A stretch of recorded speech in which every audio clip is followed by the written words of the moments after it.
وہ دوسرے کا نہیں، ہر ایک اپنی بنت آپ بناتا، اپنی ایک مخصوص پہچان بنانے کی کوشش کرتا۔ عبد القیوم شاد کی کہانی کی بنت دیکھیں، پھر اکثر نعمانی کی سطریں پڑھیں۔ دونوں کا انداز بیان جدا لیکن ایک دوسرے سے مماثل قطعی نہیں۔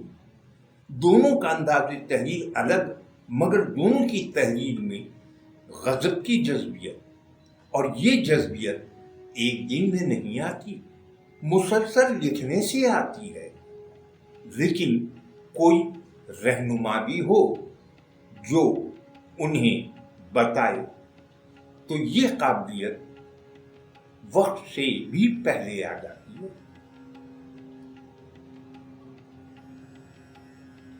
لیکن کوئی رہنما بھی ہو جو آپ کو بتائے کہ آپ نے کہاں کہاں غلطیاں کی ہیں، تو اپنی غلطی فوراً سمجھ میں کبھی نہیں آتی، لیکن اگر استاد بتا دے۔ عبد القیوم شاد کی کہانی کی بنت دیکھیں، پھر اثر نعمانی کی سطریں پڑھیں۔ دونوں کا انداز بیان جدا لیکن ایک دوسرے سے مماثل قطعی نہیں۔ دونوں کا انداز تحریر الگ مگر دونوں کی تحریر میں غضب کی جذبیت، اور یہ جذبیت ایک دن میں نہیں آتی، مسلسل لکھنے سے آتی ہے۔ اور اگر کوئی رہنما بھی ہو جو بتائے کہ آپ کی تحریر میں کہاں کون سی غلطی آئی ہے تو سمجھنے میں مزید آسانی ہوتی ہے کہ آپ کی تحریر جہاں جہاں کمزور نظر آئے گی وہ لکھنے والے کو خود اتنی آسانی سے سمجھ نہیں آتی، لیکن اگر بتانے والا ہو تو وہ غلطی فوراً درست ہو جائے گی۔ پہلے ہوتا یہ تھا کہ اگر ایڈیٹر جو یقیناً قلم کار سے زیادہ تجربے رکھتا ہو تو وہ جن الفاظ کو بدلنے کے لیے کہے اور اس الفاظ کو بدل دیا جائے تو یقیناً کہانی میں روانی بڑھ جائے گی، کیونکہ کہانی میں جتنی روانی ہوگی اتنی جلدی قاری کو متاثر کرے گی، اور یہ روانی لکھتے رہنے سے ہی آتی ہے۔ یا پھر کوئی بتانے والا ہو کہ کن کن الفاظ کو آگے پیچھے کرنے سے کہانی میں روانی آئے گی۔ احباب اکثر سوال کرتے ہیں کہ اچھی کہانی کیسے لکھیں؟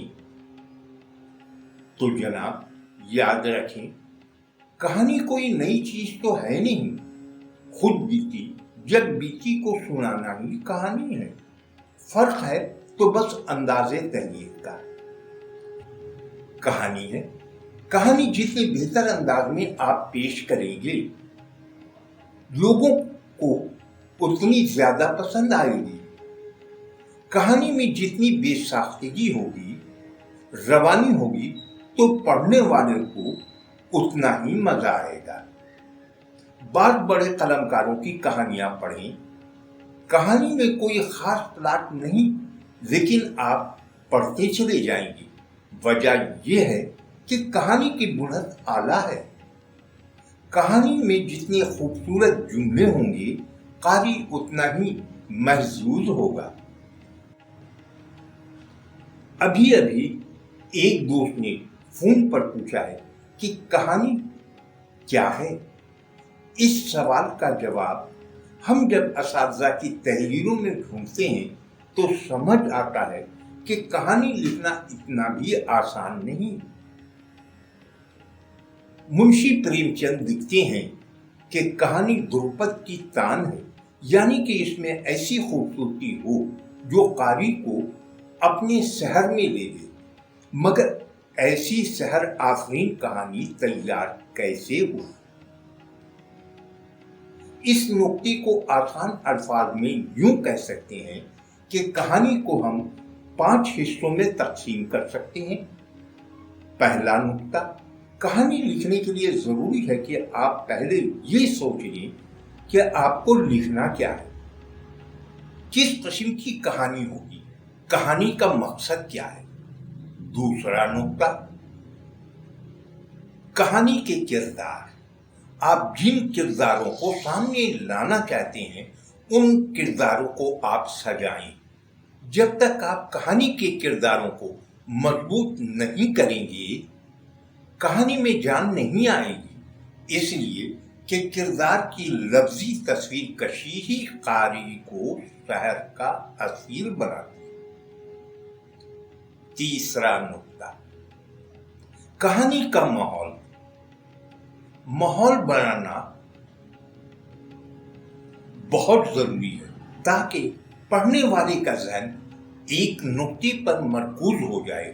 اسے مزید گہرائی سے سمجھانے کے لیے اتنا کہوں گا کہ اس ماسٹر پیس کہانی میں جس خوبصورت انداز میں ماحول سازی کی گئی ہے اس تک پہنچنا آسان نہیں۔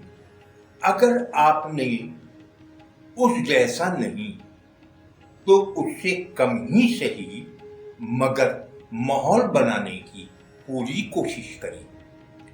چوتھا نکتہ، مکالمہ جتنا خوبصورت ہوگا کہانی میں قاری کو اتنی ہی دلچسپی محسوس ہوگی۔ اسے سمجھنے کے لیے کشن چندر کی کہانیوں پر غور کریں۔